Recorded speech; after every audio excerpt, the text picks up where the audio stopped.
Hola, mi nombre es Emilce Rivera. Hoy voy a referirme a la alegoría derivada del mito de la caverna de Platón y cómo a partir de la descripción del espacio y de quienes ocupan el mismo, se establece una comparación con la realidad que se vive en lo que denominamos como espacios de aprendizaje de la educación pública a nivel nacional. Para comprender la esencia de dicha comparación, es necesario partir de lo que entendemos por educación. Así entonces, podemos decir que la educación es un proceso dinámico que surge de necesidades tanto biológicas, psicológicas como sociales de los individuos en interacción con su entorno. Es decir, se constituye en un proceso de transformación, de cambio, que prepara a las personas para la vida. De ahí que involucra a todos. Por tanto, es un proceso socializador, igualitario y busca optimizar las relaciones entre los sujetos y las sociedades. Asimismo, es considerada como un proceso sumamente complejo, pues involucra diversos factores sujetos a un contexto y a una época determinada. La educación suele ser organizada en niveles, lo que implica que no puede irse más allá de lo que se está establecido en ellos. Esto hace suponer que todos los estudiantes de ese mismo nivel deben saber lo mismo, hacer lo mismo, es decir, tal y como se expresa en la película La Educación Prohibida, la escuela es un centro de instrucción, en donde el que no logra aprender no aprueba, por lo que podría expresarse que el sistema educativo selecciona, marca la diferencia entre clases sociales. Podría interpretarse como que el ser humano en su integralidad, como persona, como sujeto, como ser, no es importante. Este aspecto permite hacer referencia a la alegoría de la caverna de Platón, cuando nos presenta la existencia de personas sujetas a un espacio determinado en donde se visualizan sombras, existen ataduras, un fuego que refleja la artificialidad de las cosas.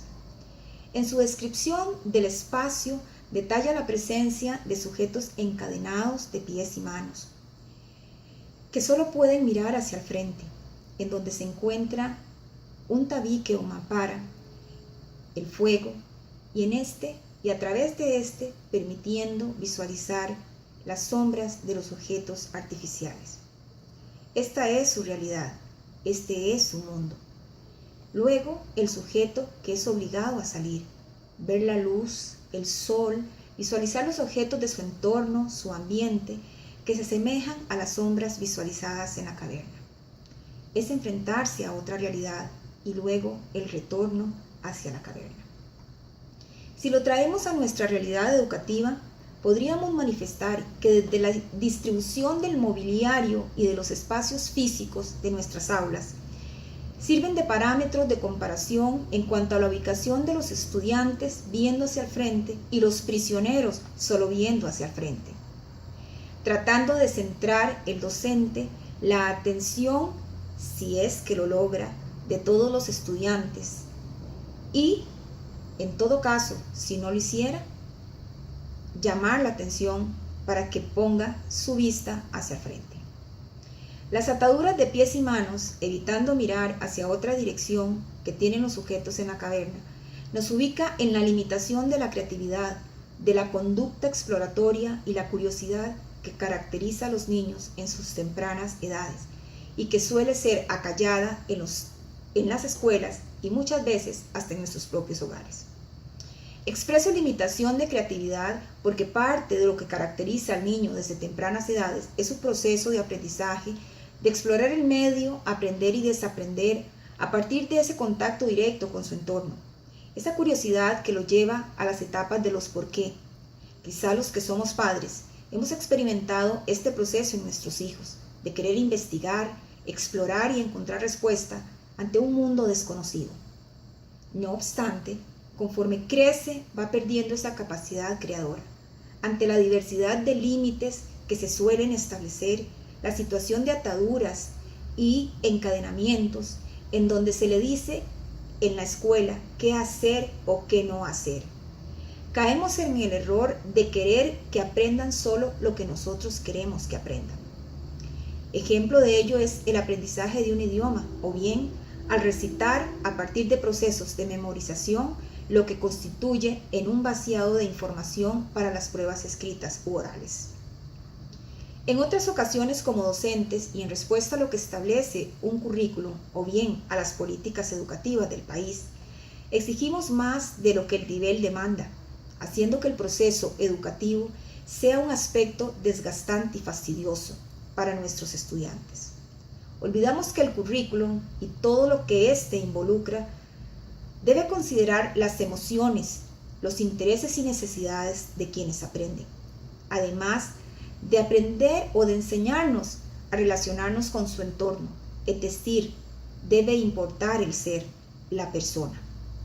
De ahí que tengamos presente que la comprensión de los aprendizajes será diferente según cada sujeto, lo que les permitirá ir resolviendo problemas y construyendo conocimiento. El aprendizaje profundo que el estudiante o el individuo adquiere está directamente relacionado con sus intereses, las relaciones establecidas con sus pares y su entorno. La luz, el camino al conocimiento, deberá despertar placer. Ese momento del descubrimiento es el instante en que ocurre el aprendizaje que implica comprender el porqué de las cosas. Realmente, en nuestros espacios de aprendizaje, son muy pocas las experiencias de un aprendizaje con placer. Ubiquémonos en la alegoría de la caverna de Platón. El recorrido hacia la luz, esa luz no artificial representada en el fuego, es el momento en que se abre un despertar a experimentar, a descubrir que existe un mundo diferente, una realidad con diversidad de elementos que tienen vida, que interactúan, se transforman y generan conocimiento. Pero, ¿cuántas veces hemos permitido esos espacios de luz, de libertad, sin ataduras en nuestro rol como docentes, de manera que nuestros estudiantes compartan experiencias y construyan conocimiento? Hemos propiciado ambientes educativos que permitan descubrir y ver que más allá de un pizarrón y 4 paredes existe un ecosistema cargado de vida y experiencias de aprendizaje que nos permiten y permitan a nuestros estudiantes crecer como individuos y como sujetos pertenecientes a una sociedad en continua transformación.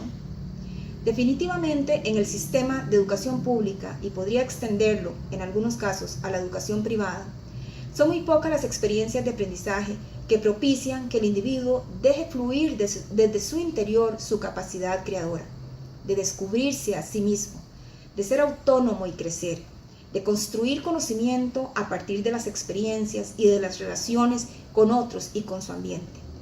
Hay temor a uno mismo por las posibles represalias o sanciones, por el aspecto de hacer silencio que calla nuestras emociones y nuestros pensamientos, que nos lleva al fracaso y a experimentar conflictos cognitivos, como cuando el prisionero es devuelto a la caverna, con una visión de 2 mundos, pero sin comprender quizá la razón de sus diferencias. Cuando una